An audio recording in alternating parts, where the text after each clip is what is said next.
Olá, meus queridos irmãos, muito bem-vindos a mais esse domingo. Que seja um domingo de muitas bênçãos, de muitas alegrias, de muitas coisas boas na vida de todos. Estamos hoje aqui começando um novo projeto para preces, para orações. Usar um conteúdo maravilhoso que nós temos em mãos e que nós não sabíamos como usar esse material. E, e é de muita importância. E é de uma beleza muito grande.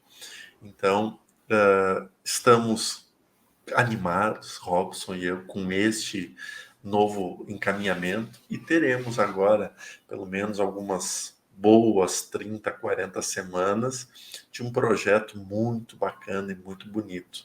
Eu não vou falar o que é, porque a gente vai ver no decorrer do vídeo e nos comentários logo em seguida. Robson, meu querido irmão, é contigo. Então tá joia, pessoal. É mesmo bastante emocionante a gente começar uma coisa nova, não é? A gente fechou um ciclo muito produtivo com as preces do Kardec e agora a gente continua falando de Jesus. Então é o assunto de domingo, é para ser o dia da gente se aproximar, né? Dessa espiritualidade que ampara e que nos conecta para a semana, da gente reabastecer as nossas baterias para enfrentar depois na segunda-feira o dia a dia e a rotina. Então eu vou passar um pequeno vídeo, vocês acompanham, depois a gente conversa sobre ele.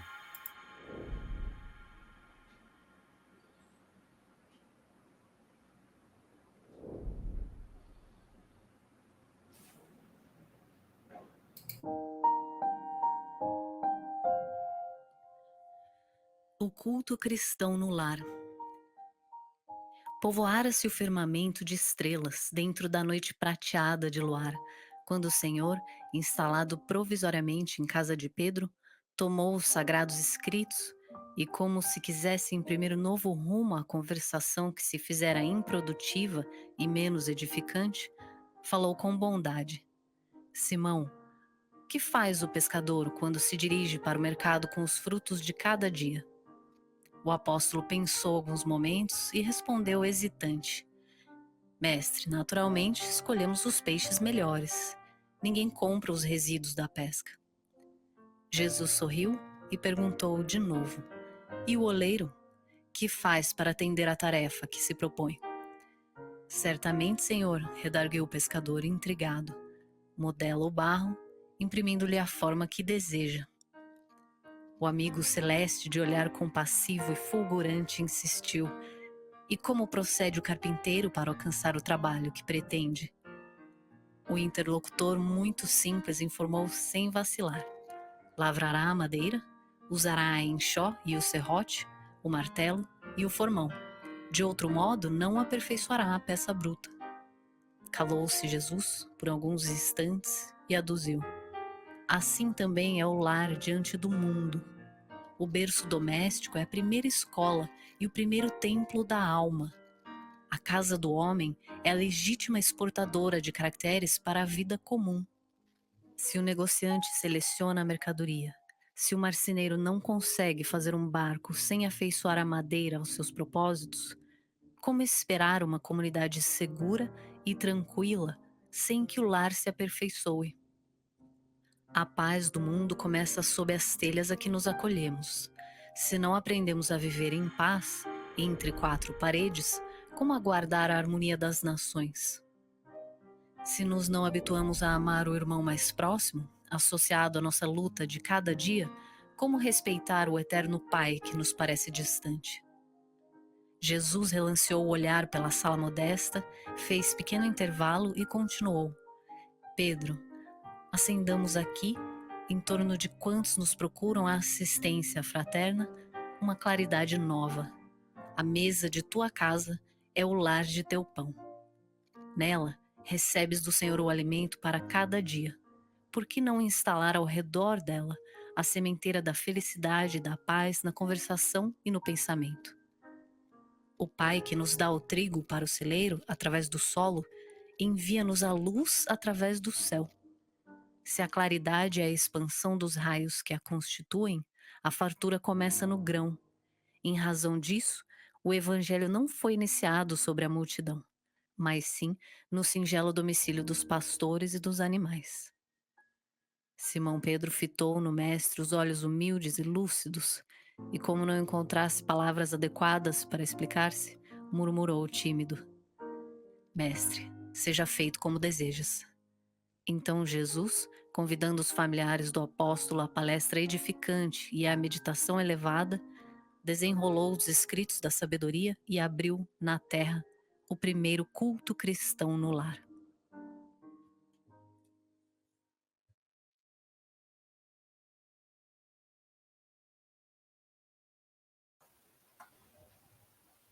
Isso aí, emocionante. Demais, demais. Eu me remeto a imaginar como é a cena na casa de Simão Pedro.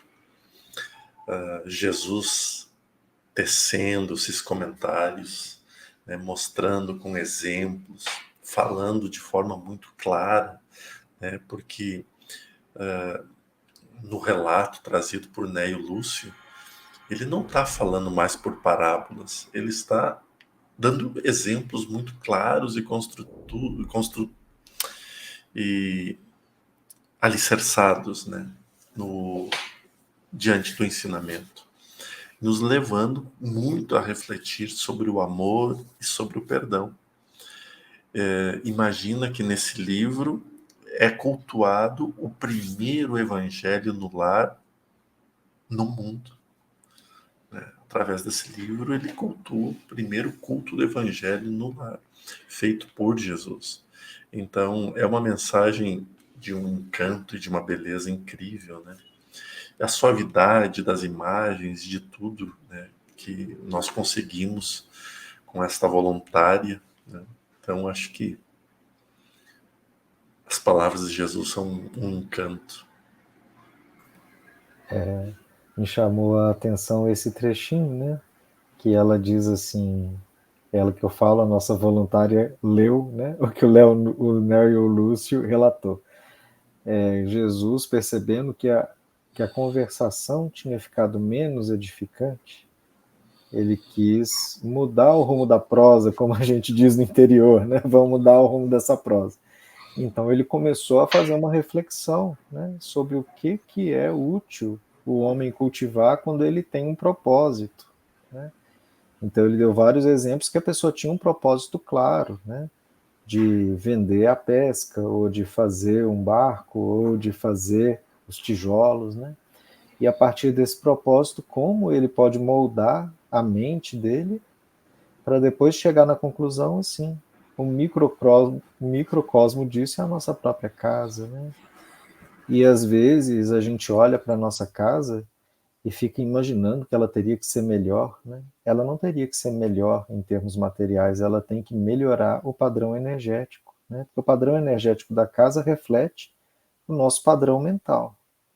Então, ele direciona, né, toda a conversa assim, vamos melhorar o padrão mental da casa, né, da família, do lar. E aí a gente está ali naquele ambiente, né? Se ele tiver essa vibração equilibrada, por mais simples que seja a casinha, né? A casinha de Pedro com certeza era muito simples, porque ele era um pescador pobre, né? Mas, então, melhorando a conversação ali, Jesus já fez a primeira proposta do Evangelho, né? Entrar na tua casa, melhorando o teu padrão vibratório e melhorando o teu comportamento com a tua família.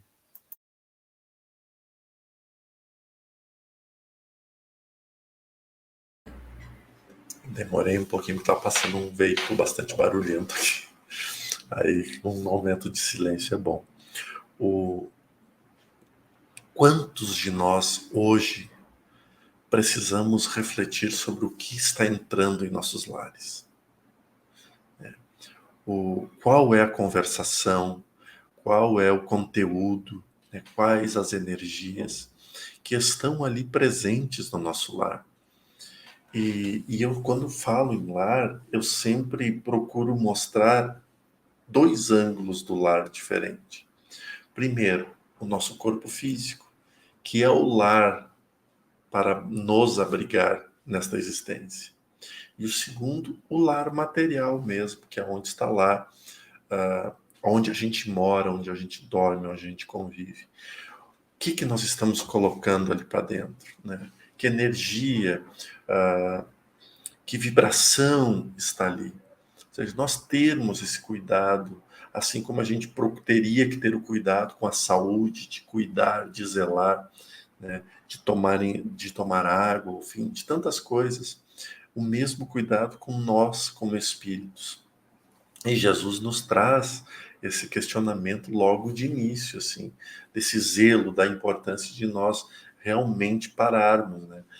Foi muito bem lembrado por ti, Robson, o momento que sai da vibração negativa, Jesus vem e tá, olha só, aqui está um exemplo claro que o barco está desandando, né? Que a carroça está desandando.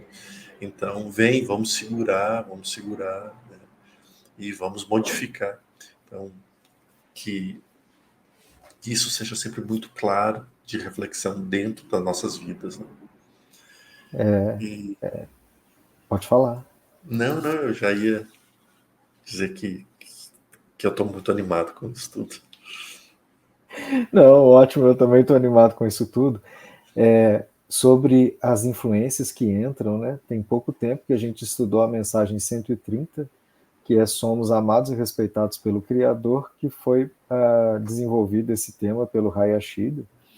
E ele falou, inclusive, dessas influências incluírem, né, as músicas que a gente escuta, os filmes que a gente escolhe, né, o tipo de leitura que a gente seleciona, né, ou até as pessoas da casa, o que elas estão colocando para dentro da nossa casa em termos de escolha cultural, porque isso tudo é uma influência muito grande, muito maior do que a gente imagina, né?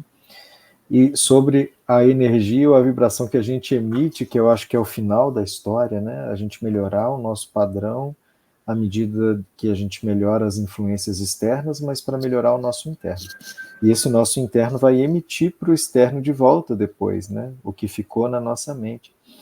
E me veio um exemplo muito divertido, né? Porque não tem muitas lives que o Eikenas fez uma brincadeira com as pessoas, que era séria por um lado e ilustrativa pelo outro, que estava todo mundo reclamando sobre a saúde, e aí ele falou o seguinte, então vocês pegam um copo d'água, né? Então agora você segura aí um copo d'água na mão. E ele falou isso no começo e deixou todo mundo segurando o copo de água. Aí teve a fala dele, teve as perguntas, né? E lá no final já tinha gente no chat perguntando assim, já pode beber água, já pode largar a água, e ele não falava nada sobre a água, né?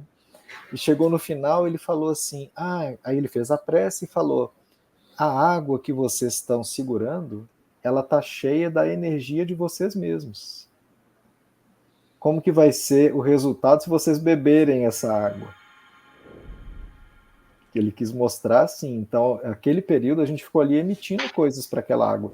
Se a gente estava escutando a palestra e fazendo reflexões construtivas, alegres, né, pensando no benefício que a gente pode receber e proporcionar, aquela água estava cheia disso. Mas se nesse meio tempo a gente ficou assim, mentor não responde a minha pergunta, tá vendo?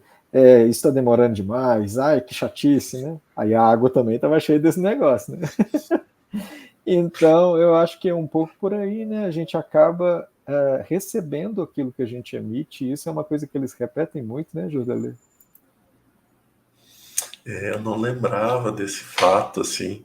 Por isso que eu digo, eles são malandrinhos. São malandrinhos. Agora eu entendo, né? Antes eu pensava assim, nossa, Jordalito chamando mentor de malandrinho. Não, é no bom sentido, é no bom sentido. Meus queridos irmãos, obrigado por estarem aqui e desejamos um domingo lindo, um domingo abençoado, especial a todos vocês.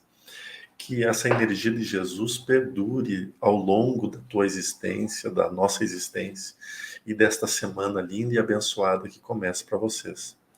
Nós aqui do Portal Paz deixamos um grande e especial abraço. Fiquem com Deus e um bom domingo.